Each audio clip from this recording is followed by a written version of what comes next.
So, anyway, welcome to the CAN meeting. Appreciate you all coming out on such a cold night.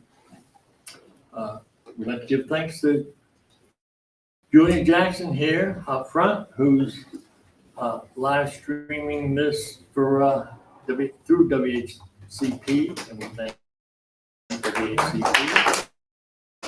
We thank Julian. And we're sure that Julian. Do we have approval of the minutes? We've already approved them, we don't have approvals. Okay. How about a treasurer's report and membership? Dave? Well, I get the treasury report out of my back pocket. Okay. Yeah. Okay, the bottom line is, we have a balance of $4,135.67. All right. Yeah. That's it. And how many members do we have? Do you know? Over 700, We haven't had over 700 last time. about 750. I like that. You want a precise number from now on. I want a precise number. Because I tell you, good news. But we have to deliver. And this year, the CAN board decided to focus on housing and major projects in the city. So we want to take a look at those and understand why they're happening, how they're doing. There is a number of projects. And if you read the newsletter, which is coming out tomorrow, there's a wonderful article written by me about all the programs that the city is trying to initiate this year. And it'll give you a good idea of what the city is trying to do. And it also gives you statistics on the city, on income levels, age, that kind of stuff. Good morning, Matt. So we're trying to understand some things that we don't understand right now. And we're trying to come up with fixes, and we can use your help. Your input is important. Believe it or not, we don't have all the ideas, and we can use some help with some new ideas. So it'd be nice.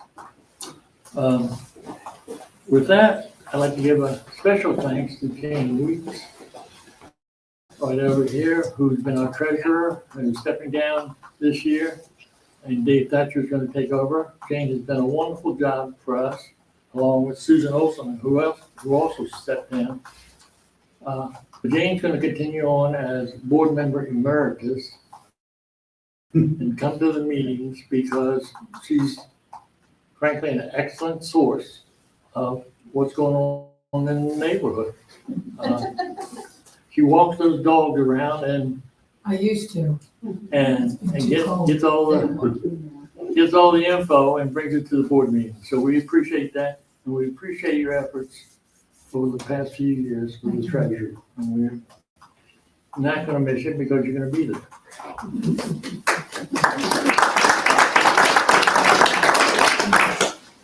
Now, for 2024, We introduced somebody. you want to, Dave, can you give me that treasury number again? okay, let's do a fast introduction of everybody here. I'm Chuck McFadden, president, and we have Marla is Commissioner for Ward 1. our commissioner is going to speak tonight. Kim? It's all right. Hi, Kim Miller. And Kim Miller is running for one of the board positions. Opposed? Julia Jackson? The audio video guy tonight And every night. and every night. Yeah.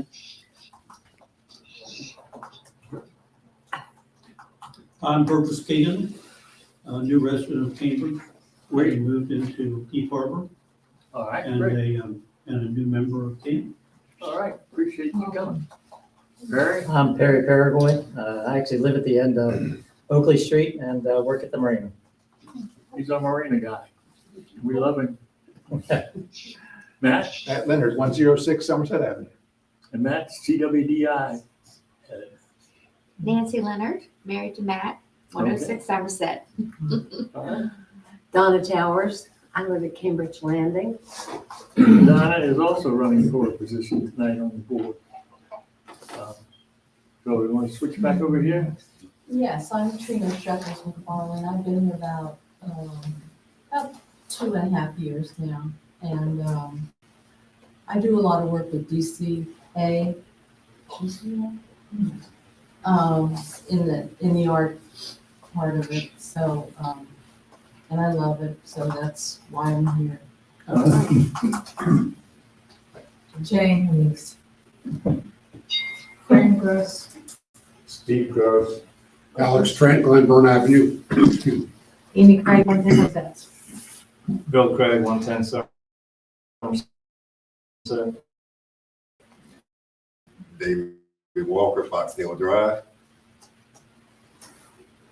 Dave, that's you. Dave Thatcher, 7 Locust Street. Pete Doyle, Chop Tank Avenue. And I'm Luke Loya, 1101 Travers. Linda Starling on Choptank Avenue. Teresa Mabry Avenue, 200 Belvedere. I'm Mr. Linda Sterling. I live on Choptank Avenue. I'm not running for the board. But you're running WHCP, and WHCP is supporting us very strongly in the community. We appreciate all the efforts they've done working for us. And we have, as she walks in, you want to introduce yourself? Katie Day. I just What came were in. you talking about? We're doing the introductions, so You're just. Sorry, Renee. That's why it just got quiet in here, Katie. Katie's on the ethics board, so you gotta be in the P's and Q's. Jim Six. Jim six. Okay, and we have, Hi, I'm Roman Jessian. I'm Board Vice President, and I live at 208 Belvedere Avenue. Tom Puglisi, I'm the secretary. I live in 141 Willis. okay, Did you get everybody in the second row? I think so. Okay. and to be honest with you, I'm very pleased with this turnout. Tonight. We were talking at dinner, like, how many people are gonna show up? But we got a hearty group. I like that. Okay, so now I'm gonna turn it over to Roman, and he's gonna do the board election. This is our annual meeting where we institute a new board or get new board members or get the old board members to stay on. We've got terms are for 2 years. So we've got some members that we'll just go over that second year, and I'll read over the ones that we are, which we need to elect. There's Chuck McFadden, Dave Thatcher, Mary Ellen Jessian, who is on the phone, Judd Vickers, who's on the phone also, Brad Rice, Kim Miller, and Donna Towers. So we need a vote of acclamation for the board members to continue.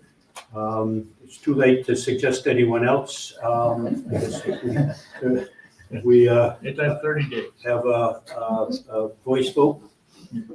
All those in favor of the names that I have just read to continue in office, raise your hand. All right. Opposed? All right. No. Abstain?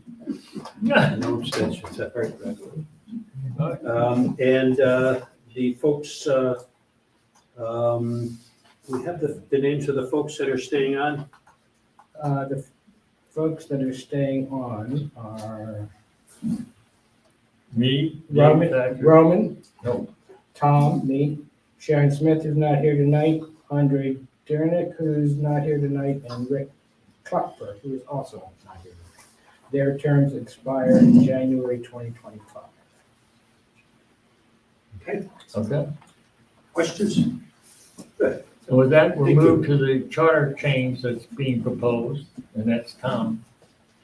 Okay, the CAN board has proposed a revision to our bylaws. And I have copies here, and there were copies on the table in case anybody wants to see the changes that have been made. Essentially, the change is that we are defining a meeting called a public meeting, which will be open to the public, must be announced at least 2 weeks in advance. Board meetings, which are meetings of the board, and executive committee meetings. Board meetings and executive committees existed prior to tonight in the bylaws, but we didn't have a provision for public meetings other than the annual meeting. We've been combining public meetings with board meetings, so this bylaws change separates those out. The change specifies that if there is a quorum of the board present at a public meeting or a membership meeting or a board meeting, the board can take votes and actions on issues that need to be passed by the board.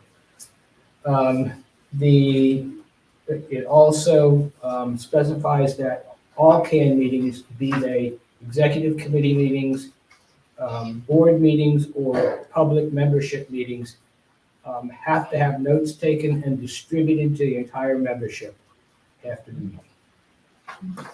So I would like to make a motion that we approve these bylaws changes. I second. All in favor, raise your hand. Aye. Anybody opposed? Okay, thank you very much. They are approved. You will find them in the minutes that I distribute after this meeting. Okay.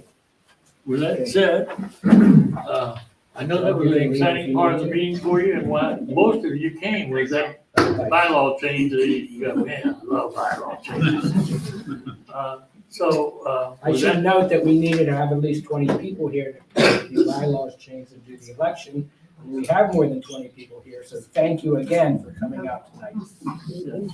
It's not a good idea to have these annual elections in the middle of winter. But that's the way we started. I guess that's what we're going to do. So now, we're going to have our guest speaker tonight, who's going to talk to us about the community and an extension of what we were talking about last time, right? A little bit, yeah. Okay, and there you are. Thank you very much for coming. Thank you all for being here. Thank you, Chuck, for having me, board members, and all the CAN community members for being active and involved and keeping our neighborhoods and our fair city informed and organized. It's really important to have people like this. It's very warming and inspiring to see involvement and the passion for this place that we call home. Whether we rose here or chose here, we lovingly say. In the nearly 10 years I've called Cambridge my home, I've seen vast improvements in the area, but there's still so much to do. This quaint, historic West End that most of us call home, we've seen, I think, about 150 homes renovated, returned to single-family units. We continue to see investments being made throughout the area on different properties and different businesses. We also have witnessed some rapid expansion and new developments on the outskirts of the city, as well as expansion in neighborhoods like Deep Harbor and Cattail Crossing. But as lovely as these neighborhoods are becoming, and as nice as it is to see the expansion, we have other neighborhoods that are heading in an opposite direction. None of them are far away from each other either, as the sounds of rapid gunfire carrying very well through these flat streets will often remind us. No matter which ward or neighborhood you live in, we share a city, a community, and we all want to see it thrive. It's easy to ask why neighborhoods throughout the city aren't all thriving together, but it's admittedly hard to hear the answers. While violent crime numbers are down across the country, other numbers are glaringly up. Homelessness, poverty, food insecurity, mental illness, and depression are all at record highs. Eviction protections that expired from when they were established during COVID, monies that were provided to help families during the pandemic have ended as the cost of everything that families need to survive continues to rise. The ARPA child tax credits and government policies in 2021 that helped 30% of all Black children, 24% of all Latino children, and 10% of all Asian and white children remain above the poverty level. That's done. We don't have that anymore. There's a financial survey that was released in 2019 encouraging people to save. And this accidentally exposed that 59% of Americans are one paycheck away from homelessness. Whether you're in a rental situation or paying mortgage, many people are that close to experiencing missing a payment and putting them out on the streets, removing them and their families from a situation where they are safe and warm.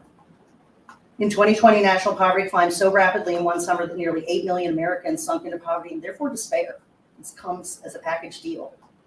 You don't suddenly have the inability to keep your family above water and feel good about it. The policies and measures taken to change those pre-ARPA statistics are gone, as I mentioned. Families are suffering. It's not just expired benefits and food insecurity that created this storm. Corporate price gouging, underemployment, which is when you work, but you don't get paid enough to make your ends meet. We did have a presentation from United Way at the city not too long ago, and Dorchester County, and particularly Cambridge, have about 60% that fall under that category. They're not technically in poverty, but they can't make ends meet. It's reality. Rents continue to rise drastically, along with housing purchase prices, which leaves many people simply unable to afford anything on the market and often unable to stay up to date on utilities and other bills either. We have burden, wage stagnation, and many other countries, issues across the country that continue to add to this. So when we meet on a Wednesday night in the library at 6:30, and we see that the faces in the room don't necessarily represent everyone in the city, there's many reasons why that's true. They don't just necessarily have to do with our skin tone or where in the city we live. It has to do with challenges in life, our age, where we are in our progress in life, parenting, working full-time, preparing for holidays and travel, taking on an extra job to manage expenses, getting your kids to sports, dance activities, grocery shopping, cooking dinner, other commitments, all these things. Running your own business through the holidays can keep people from being able to attend.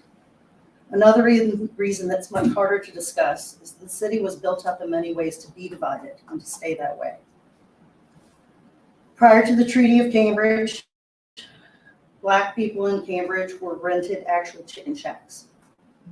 They lacked basic plumbing, suffered crippling unemployment after the packing house closed, and had no access to health care outside of Baltimore. After the treaty was created and a provision was given for safe public housing in '63, the city still resisted in honoring that until after the riots. And even then, the housing that was built for the community has been low-income developments with units packed together in one underserved neighborhood, one section of the city. In many cases, the properties are unmanaged, unmaintained by the companies responsible, leaving residents in conditions that are less than ideal, if not dangerous, for human habitation.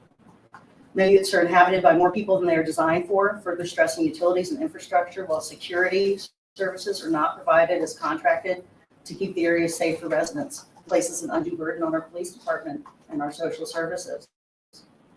Where poverty, blight, and struggle are concentrated, so will crime, addiction, depression, and mental illness. Another important aspect of life in these areas is the compounded generations. This is not something that we all experience and that we're all familiar with. Higher risks of mortality is also part of it, and rampant illiteracy. We have unprecedented numbers of older matriarchs raising their grandchildren and great-grandchildren where parents are absent or deceased. There's a young man here in the city, and when I say young, I mean young. He lost one of his parents to an overdose and the other one to illness. This happens more than we would like to think. So it's easy to ask where the parents are when we see juveniles choosing crime and delinquency, but it's admittedly harder to hear the answer. While African Americans typically have lower access to healthcare, they have a higher risk of heart disease, stroke, cancer, pneumonia, asthma, and diabetes. African American mothers are more than 3 times as likely as white or Hispanic mothers to die from pregnancy-related complications, and older Black women are dying from stroke and heart disease at a staggering rate. In addition to this, 2/3 of children that can't read proficiently by 4th grade are destined for prison or welfare, and 85% of juveniles that encounter the court system are functionally illiterate. I promise I'll cheer up. African American men are twice as likely to go to prison and have a very high rate of recidivism, about 70%, and that spans from 5 to 10 years, however long you're out.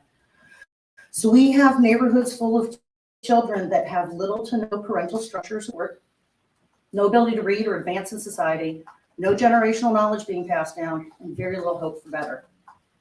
So how do we change it? How do we see healthy growth in neighborhoods where it's easier to find cheap drugs and affordable healthy meal? How do we deal with healing the division that's so deeply ingrained in our culture and our city? How do we expand education and opportunity to improve our workforce and heal our blighted neighborhoods? How do we improve our tax base and lower our crime to invite investors and businesses to come here? All questions easy to ask, admittedly harder to answer. No answer is standalone, no single solution will solve the problems, and nothing will be fast. But we have a starting point, we're making the right moves, and we're looking at the problems holistically. But we're gonna have to do it together. Not the city, the police department, the school system, nor the families can address all the contributing factors alone. The community is needed to also invest in this change we all want to see for Cambridge. Our amazing new city manager, Tom Carroll, has helped us start addressing the blight with land banking and reforming some of our most at-risk neighborhoods. Chesapeake did a presentation on how much work they're doing in those neighborhoods to really turn it around. And you can drive through that area and see the improvements already.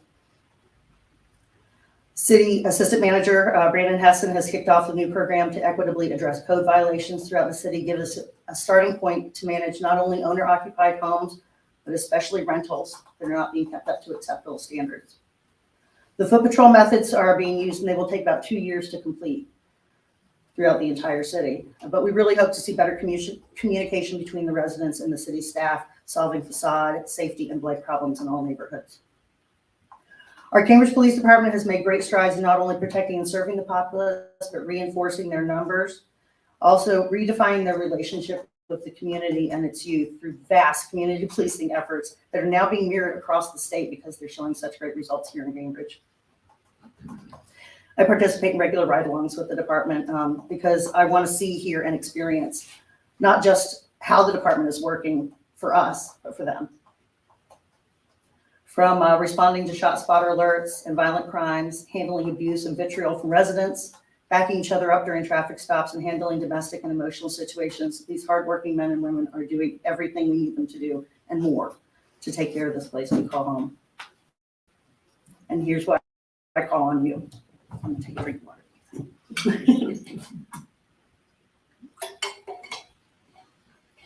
I really want to encourage everyone to take a similar endeavor on yourself. Redefine your relationship with the city and the youth here.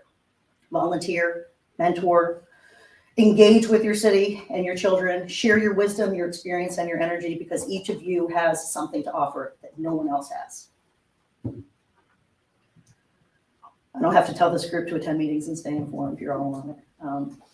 But please step up. Help the city realize things that matter to you, whether it's community events, gardening efforts, better opportunities for the youth. Talk to the children on the street with kindness. Let them feel welcome and part of your community, their community, our community. Become a tree steward and help us create a greener city. Organize other beautification projects, not just in your neighborhood, but in others that need the investment the most. Join a board or committee to help the city and organizations within plan and execute events that families and children can all be a part of. We have some truly amazing organizations in the city, all in need of mentors and volunteers and other forms of support. All for Love, New Beginnings, Youth and Family Services, the Boys and Girls Club, and the Empowerment Centers on both Pine and Chesapeake Streets are all places where you can give your time and effort.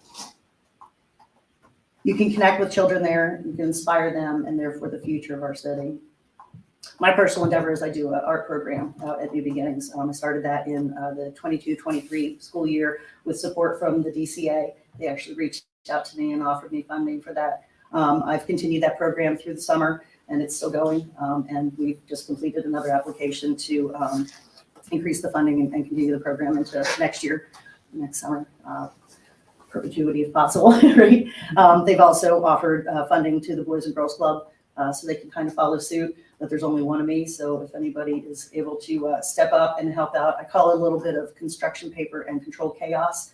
But it's really amazing to see what happens in these children when you make a connection with them and you let them feel like they're in a safe space where they can express themselves and be a child.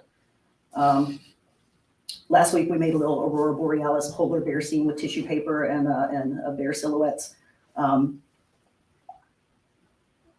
And they have figured out not just self-pride, self-expression, fine motor skills, material management, organization, communication, sharing, helping, cooperating. They clean up, they conserve their supplies, and they take real pride in what they do. And it's nice to see a child take pride in something, because hopefully they're going to carry it with them, and they're going to put pride into things they do and the community around them. And that's the result that we want to see. You want to give them hope. You want to give them a reason to hold their head high and do better. The other most important thing that I really think we all need to remember as we move through our day-to-day lives is that children respond more than anything to the example shown to them by adults. From driving habits to how we treat our servers and cashiers, children are always watching and learning from us. It's up to us to show the children around us what we would like to see in them, from the words we use to describe ourselves to the words we use to influence others. They're always watching and listening and learning from us. So let's show them how to speak, how to treat each other, and how to move through the world. Whether they're your children or children you've never met before, you can still have a very positive effect on them. Live to inspire. I have a million balls in the air. I probably could have typed all day long. So now I'll take it to questions, because I know there's issues that I didn't touch on before. I'd like to find out about that. Thank you.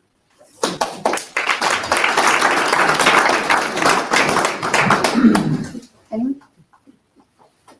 Yeah, you spoke in a very global way about what's happening in the United States and What's happening in Cambridge? Where does one go? We've had a lot of discussion over the past 6 months, and now it's kind of died down about, and let me be specific rather than just be real general. Number one, about crime, okay? Because we know we got a good police chief and they're working hard at community policing.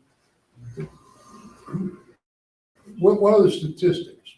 Where can we find out? You don't have to recite it now, but I mean, when you hear all this big, I went to a couple of town council meetings where a dozen people got up and said, we need the National Guard, which is illegal. I mean, can't even do it. There was such a panic about this. It was such, agita about it. And then it kind of just went away. And we understand some of that's gone away because police departments getting up to speed, getting on top of all of this. But the way we do things in business, let's say, is to track it, to say, okay, we've done this, we've got these objectives. Where are we? This has been about 6 or 8 months. Is there something that we can access? I see the notes that come out, which are very well done, from the unofficial notes of the zoning meeting or the council meeting. And I see those meetings last relatively short period of time. They don't have a lot of detail about all this stuff, because you can't do it every time. And where does one go to say, all right, let me track this. I want to do this, all right? So that's one thing I'd like to find out. Maybe that'll be in your newsletter. I'm not sure. Not this time.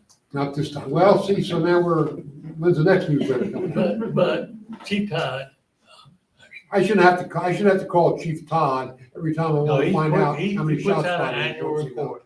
So there should be some way. The other thing is, Chief Todd puts out an annual report. So if you get a copy of the annual report, you can see 1 year and the next. yeah, of course, that's unofficial. You really would like to go to the horse's mouth and say, what does Cambridge have? What do we have here? What do we have here? What do we have here? We do have official data and official information Yeah, I mean, just available. so And you if can track it. Is it working? I mean, if it's not working, then we need to get all those people back out there and come and raise hell in the meeting again. I mean, I did attend the police advisory board meeting when I first got elected, and I did get to see the numbers from the previous year compared to this year.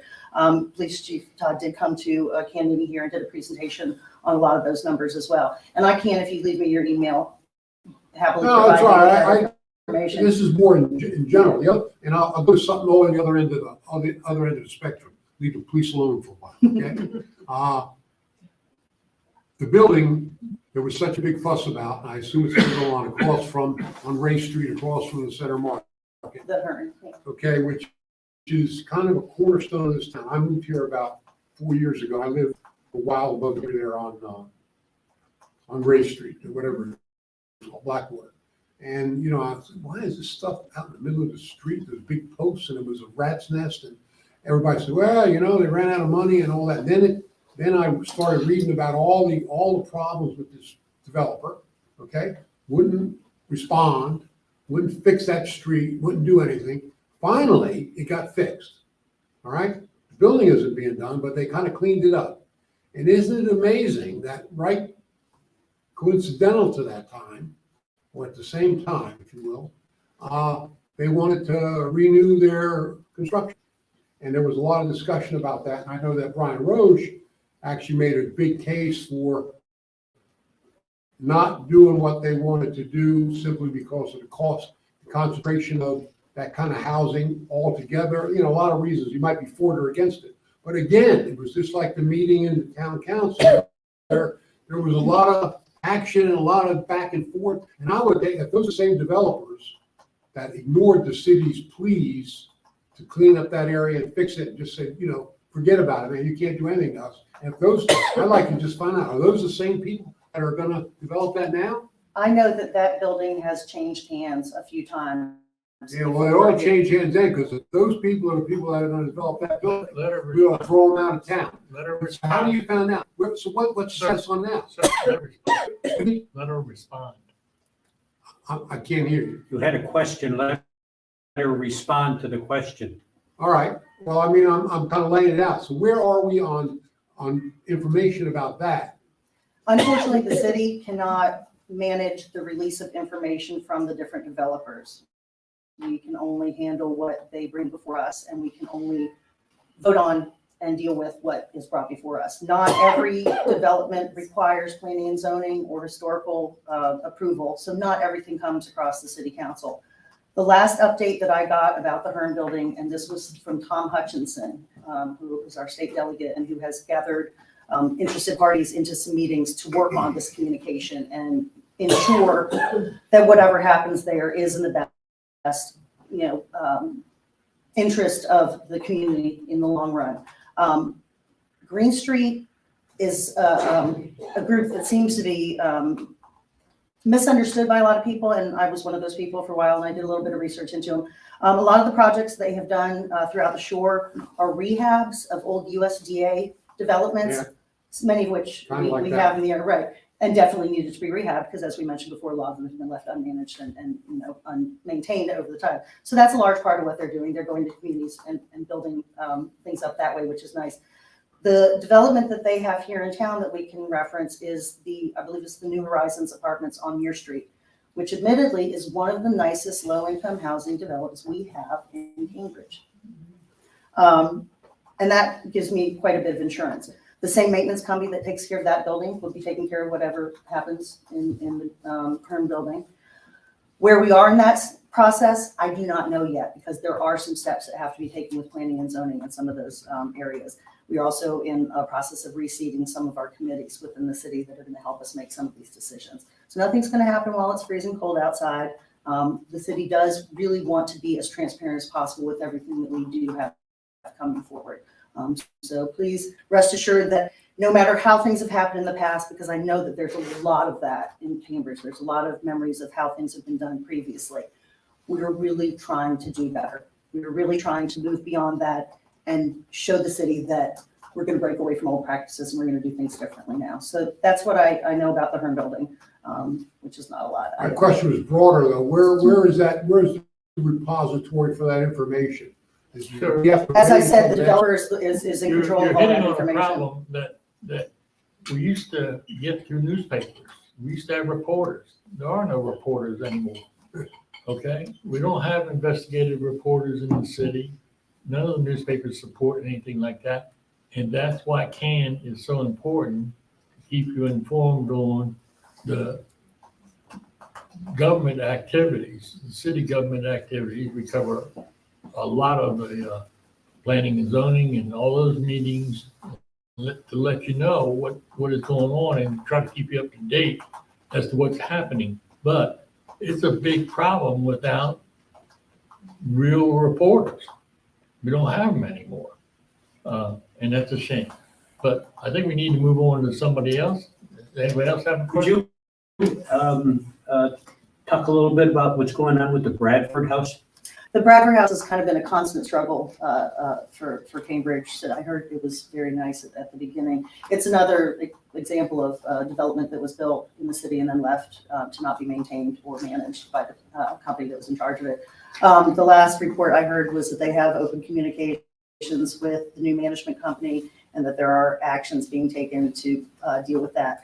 A letter was sent out to residents recently, telling them to call and schedule appointments to have their units inspected for repairs and maintenance. So there are steps being made in the right direction there. And we got a call for CAN members to help transport 10 to 12 residents this Thursday to the courthouse because the judge, I think Judge Hughes, wants to interview them personally and find out their stories firsthand. So There's action being taken. so there's action being taken by the court to find out what's going on and what can be done. But it took a long time. It took a lot of citizens being very, very diligent and very demanding before we saw results, and it took getting people on the state level involved. And unfortunately, sometimes that's what we're gonna have to do. But at the beginning, it takes citizens being involved and demanding things be better. So. I'd like to know what the plans are for Handbrooks and Water Street that you passed, and we had no idea what you were passing. Since, for the sewers, since the last project on Oakley Street has been a total disaster. Oakley now floods more than any other street. I don't know about previous work that was done on Oakley. I know that the Oakley was sewer. done what, a year ago? But the state did it, and now it floods, greater flooding at the end of Oakley than any other street in Cambridge. I think we're having greater flooding throughout most areas of the county than we've experienced before. Continues to flood Yeah. all the time. The sewer project Yes, that we we like- awarded on Monday was one that was bidded out a But couple we'd of like months to know ago. what's the details of it. We live there.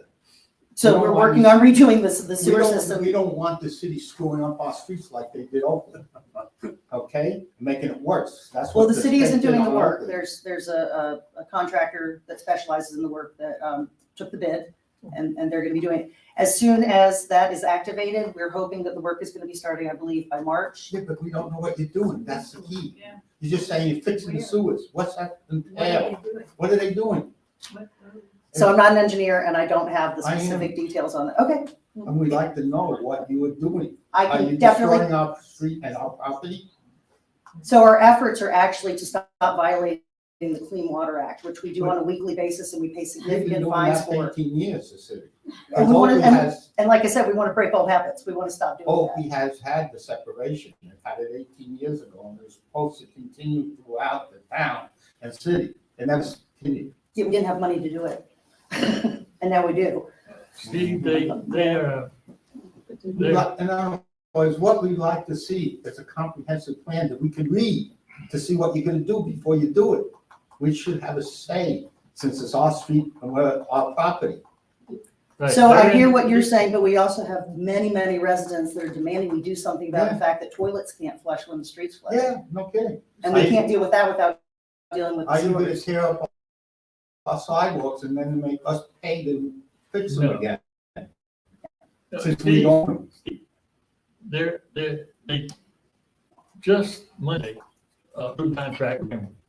Okay, and Bramble and the city have 3 months to put the details together. Okay, what the preliminary contract was for is that they're going to tear up the street and put in new sewer and drainage lines and then connect 50 houses with new pipes going to the house. Okay, so that's the detail that was discussed in the contract, but they got 3 months here to get all the details worked out. So the contract is is attached to the agenda for Monday, this coming Monday? this This past past Monday. Monday. Past Monday. Right. That's one thing that we definitely encounter throughout the city is that people don't feel like they're being informed, No. but the information is always there in one of the agendas or in the meeting minutes. The first time something is read is when it has the full color often with all the diagrams and everything. The second time it's read, it doesn't have all that information, but it is always available in the agendas. When you go to choosecambridge.com, you can go down to meetings and agendas and you can look up any meeting. You can see minutes, you can see agendas and see all of the packets that were provided with the information. Well, I have a question on that. Yes, sir. So the last agenda was 177 pages long, and that's not the record. And as somebody who has to go through all that, it is a daunting task to I go through. agree, and- I do it every Sunday before a meeting. to go through and figure out what you have, you know, and what, so, I would suggest, trying to focus some of the council meetings on talking about different sections of it. Like Tom had a big thing in there on accomplishments last year, which I think is and which will be in the newsletter, which will go out tomorrow. which will go out tomorrow. And Tom Carroll listed all the accomplishments that the city made last year, and there's a number of them, and you go, oh, we're making progress, because you hear a lot of negative stuff about what the city isn't doing. This is positive stuff about what they did do last year, and it's a very good read. Next to my article, it's probably the best. I don't know, my newsletter's coming out soon too. Right, and we would love to carry a newsletter. Yes, I will send it to you. In the newsletter, because again, like you were saying, it's hard to find information. It's hard to find information about what's going on in the city without any newspapers covering it. The majority of the pages Monday night were the financial report that we got. Clean audit. Clean audit, yeah. I'm not sure if everyone know that recently our financial director, Deborah Cooper, passed.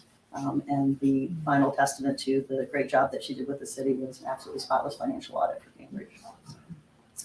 Yes. When I go to this issue, I read in the minutes, your unofficial minutes of the meeting, that the sewer deal, the original bid was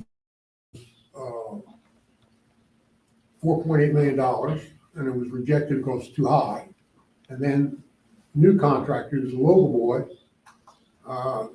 bid $3.5 million. So somehow in here, we got a $1.3 million discrepancy. Lower, that's good for the city. We're gonna And have if to I were borrow. living on that street, I guess I'd ask, because your concern is the job gonna be done right? So I can fix your car for $14, but it may never run again.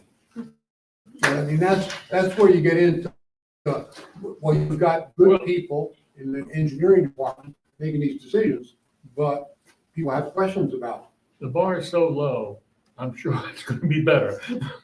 The first company that bid on the contract and bid much higher than we could even accommodate was from across the bay. The company that locally, we hoped to keep the money locally, which we are actually going to be able to do, was not able to bid at that time because of other jobs that they were doing. And they did let us know that if we rebid it, they would be able to come closer. They did come about $475,000 over. And part of the discussion that's going to happen between our engineers and the contractors is how to either bring the money down or to borrow money to bring it back. I'm not saying they're gonna do a bad job, I'm just, it goes to his point about, well, is this gonna be done right, you know? I mean, the city does what we can. We bid contracts out, like when we rebid the Chesapeake Waste contract and only one company bids on it. You know, we bid the sewer contract out, only one company bids on it. There's only so much we can do in this part of the world to get the response that we need. Sometimes we have to negotiate in the middle. Yes, my dear. You talked about the need for people in the city to connect and volunteer, get involved. As you mentioned, so many problems we have. Is there any resource or a place where people can go to find out like how to volunteer for Boys and Girls Club or how to get involved in your art? In my newsletter, I have a list of all these organizations and their addresses and their phone numbers, so that people will be able to reach out. Please make sure, I think I've got your email already, so you'll definitely get that information there. She means a volunteer clearinghouse, Katie. I don't know that there is, but maybe there is a reason to start one. Because there's Any so volunteers much for volunteer need. clearinghouse? Yeah, there's so much need. Yeah, there is, it's And, true. You know, I'm sure there are a lot of people, if they knew what was needed, it might say, oh, I could do that. Bring that up and see if we can be I decisive. think it'd be a great thing to have. Thank you. Well, let's say me again, just me. And you can see how hard it is to get someone to connect, but I will say that I don't think we have many problems. I think it's a lot of symptoms of one problem, which is poverty. Poverty does not happen in nature. And I would say that it was not created by man if it wasn't in every city, every town, every state. So that right there, it's like your chicken's coming off a farm and you say you're not a chicken farmer. I would say, hey, that's all I see coming out of it. And all you see coming out of every city, every town, every state, we all know where that area is, so to say. But at the same time, I've reached out to, I've talked with the mayor, I've talked with Laurel, I've talked with Sergeant Patton. And it's talking with the police is not gonna do anything. It's not gonna do anything. They can't solve poverty. All they can do is enforce the laws that are there. The thing is that it's gonna take more than just an effort of a turkey giveaway or something, a meeting, an event. I did some digging and went out and befriended one young man. And I knew he was involved in some things around here. It has turned into 5, where they keep showing up and keep calling me. I can't do it by myself. I don't have the money for that. I'm a single father. But at the same time, it was more talk or more concern about a sewer or a HERN building than what she initially broke the meeting out to be in the first place. That is, that really, to me, it was like blowing me sideways because I was like, wow, how could sewage be more important than, we talking about children? These children are running, they have addictions at 15 years old. You got a hard enough time dealing with addiction grown. And it's more help needed than to talk about discipline every time it's being spoken. Those people need help. The parents is addicted to things. The point is, we say, well, that's not my problem. It exists. And one day it's going to be your problem because it's going to spread. The thing is that it's like there are people that care, they want to do things. I don't have the resources to do it. Look how long it took to get here. Since when I was in the streets during the crack era, when Hillary was saying, bring them to heel, and Biden was saying, I don't care, he don't care what brought him to this. If we don't care about why, then how the hell are we gonna solve it? That is a problem. The why is simple, it's poverty. It comes up in every conversation when you deal with it. It should not be legal to make people less than the cost of living. That shouldn't be legal. But then you say, okay, well, they can go to the government, then everybody like, all these people on welfare. Well, then if you think I need some more, if you think I needed food or some other service, then you thought that he needed to pay me more. My point is, what I'm getting at is, we all need to really talk and really see what can be done. I don't have the direct, nobody does. Nobody has signed a bullet. You don't know. The problem is you have to care. And that's where it lacks. It's more to the discipline. They know better. You have no idea. With the last few weeks since I've left here, that's when I decided to befriend one of them. And I was just like, wow, if you hear the stories, 3 of them were adopted. One of them got a bullet in his arm and was shot in his back also. He was getting money over a period of time. The person was taking his money. He didn't even know it until today. I happened to take them around to social services places I knew, take them where they could get services. Come to find out for a whole year, he was getting money and didn't know it. The thing is that the problem is deep for a parent or family member to be doing that to a child. The children, the majority of the people in that area are not criminals. When you go down there, but that's what the mindset is that you see, that's the crime area. So if you associate that way, what is your mind thinking? It's, I don't know. I'm going to keep coming and saying something until I turn blue. That'll be a while. And so I just, like I say, it's like, I see the help that's needed. But at the same time, it's like I myself can't do it, of course, because I don't have the resources that, it's a lot. There's so many children out there, so many people being brought into the community. There's not enough jobs here for everybody. So how are they gonna be solved? Do you know that those boys cannot even work at like a place like McDonald's or Walmart or Food Lion because they might get shot at work? That is crazy. It's deeper. It's deep. And the more I uncover it, it's just like God sakes, I don't know how to live with Mr. it. Walker, you got a question you would ask? Yes.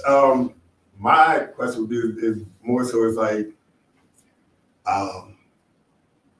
my same question I had last time. What are we going to do? What do you suggest? Resources of some sort, programs. One I'll say in particular, one idea that I had was with the community where I stay at, was more so to where they have a community building there, and I've already asked that I use it, I can get access to that building. But that would be where I could funnel the children into there and it just be for Foxtail, have a community web page, Facebook page, so on and so forth, so that everybody can be in contact. That's a beginning, but it still takes resources to do that. The thing is that as well, I want to do a boxing and MMA gym. It takes resources to do that. So at the same time, it's like, I'm looking for the help that's needed or with whoever is helping to help them, but I can't find it. Let's talk again this week and we'll identify items of need, and then I'll take them to some of the organizations I work with and they can help us identify resources for all those needs. Appreciate it. Yes. You know, he brings up a good question, and this would be a long-term effort, but I don't know to what degree the efforts are being led here for business development for the city. And the Chamber of Commerce must be addressing that kind of thing. Is this community or is CAN in any way kind of tied into the activities of the Chamber of Commerce, or is there any way we can promote perhaps some, encouragement for some development in that standpoint, for resources for business development, or anything along those lines? Again, granted, it's a long-term objective, but I'd be curious to know what might be in the foot happening about that. I mean, I feel like every move we make to, beautify and uplift our neighborhoods is a move that we're making to try to get people to want to invest in our city. We've seen some, Dunkin' Donuts is building a bigger location, and I think we've got a Chipotle. So there is some investment that's starting to come in. But until we have a more educated and more hireable workforce, not a lot of the corporations are going to continue to come in your investments. So we do have to start investing in the kids' education. And like I said before, schools can only do so much. If you get to kindergarten and you have reading skills, there's not a very good chance that teacher's going to have time with that large group to catch you up. And as I stated earlier, if you hit 4th grade and you are not a proficient reader, you never catch up. One of the things that the school system is working on is developing internships and work experience in the business community. They have one of the best internship programs in the state. Who is that? Board of Education, school board. Okay. The other, and they're working with the business community and building relationships with the community to try to bring students into situations where they can learn how to contribute in the work environment. Yeah, and I know that Susan Morgan, who's Tom's spouse, has been working extremely hard on the Board of Education. But to me, that's the crux of the problem. We don't attract businesses because people don't want to bring their families there because their schools are so bad. And so businesses don't get a foothold here, and consequently, they're not jobs. When you're talking about Chipotle and jobs like that, they're not. they're for the highway, they're not even for Yeah, I us. know. Creates a few jobs ideally, but it's not. But we need businesses that will attract. We need to become a community that attracts business, and so that these businesses can offer jobs to our population. You're absolutely right. I think the other thing and that a lot start of to get rid of the poverty, because people have good jobs, then poverty starts to So be. Matt, How many jobs will CWDI create? During the construction of the development, about 1,000, and permanently about 270. There's a start.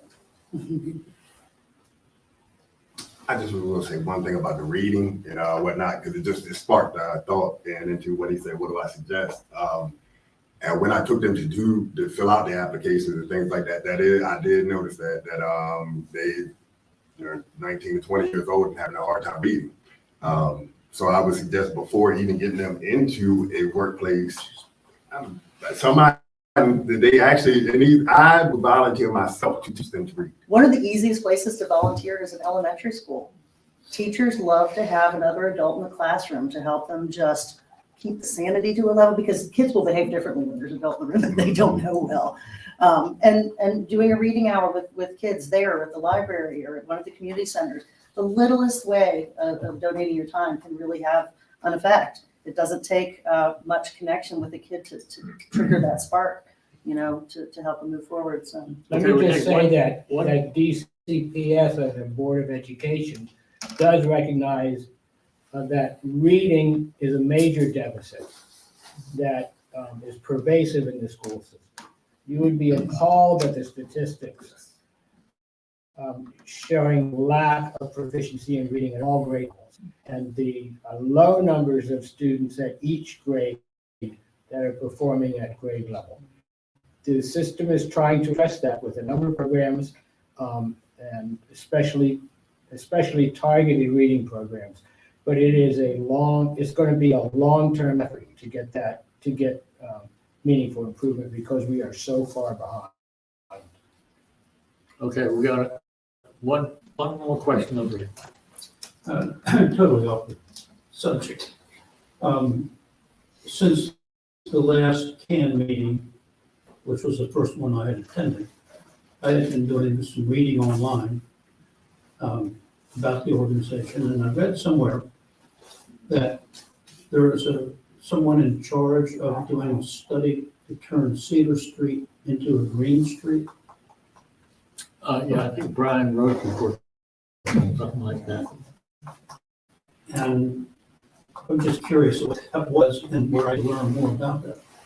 Cedar Street is up for some renovations, kind of all the way up. There were some planning moves there made that do not have the sidewalks being necessarily ADA friendly.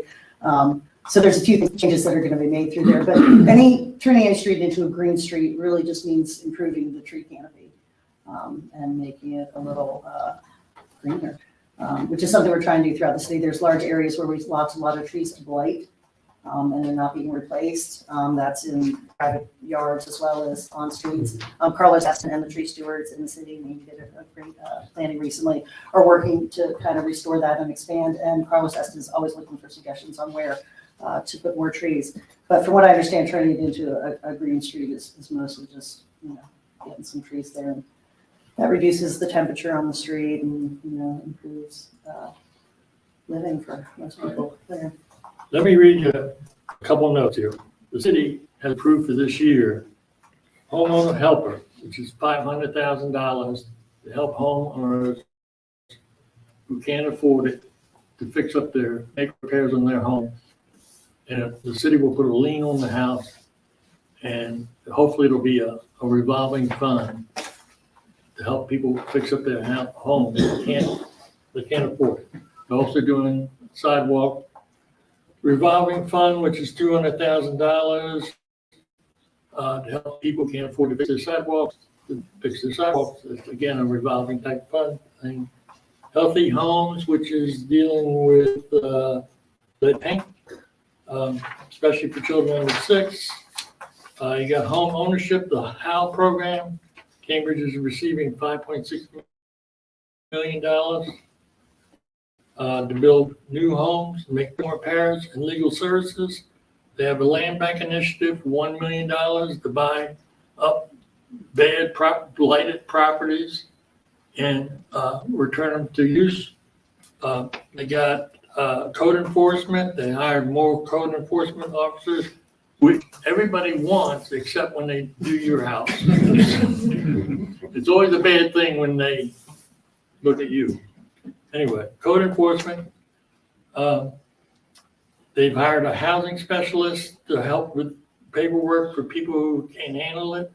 The waterfront development program is a major effort, a major effort in the city. And enhanced databases for the city of $300,000 to improve the data system so that they know who has rental properties and don't have rental properties, who, whereas private property, a whole list of issues that they don't track down, they should be tracking. Short-term rentals is another one. So the city for this year is really putting up an effort. You don't hear about it. You don't hear about it. And if you didn't write all of those down, you can find them all in the canned newsletter that you will receive sometime this week, especially in Chuck's column, but also in a piece by City Manager Tom Carroll. So any final words? I just wanted to bring up the land banking again. If people don't know what that is, it's the city purchasing blighted or endangered properties to take them kind of out of the rotation, improve them, and then put them back in. One thing that he wants to be very careful about as they try to improve blight throughout the city is not forcing people out of homes. I don't want to leave families that were in a yucky house with no house. So we're trying to tread carefully and make sure that people are provided for and take care of. The other great thing that Maryland is doing in addition to land banking, if I recall from the MML conference, we were the first municipality in Maryland that's actually enacting that ability in Maryland. The other thing that happened in Maryland recently is the 1 year of volunteerism that's available. Kids out of high school can take a year and earn money volunteering, interning, working in their communities to figure out what they want to do next instead of just forcing themselves into a job or college or a move they might not be ready for. So it's really nice to have this buffer where we can maybe start teaching children some of the skills that have been lost and that are being taught in school. So that's an exciting thing. And I'm sure volunteers and mentors will be needed for that as well. Thank you all very much. Stay warm. And thank you.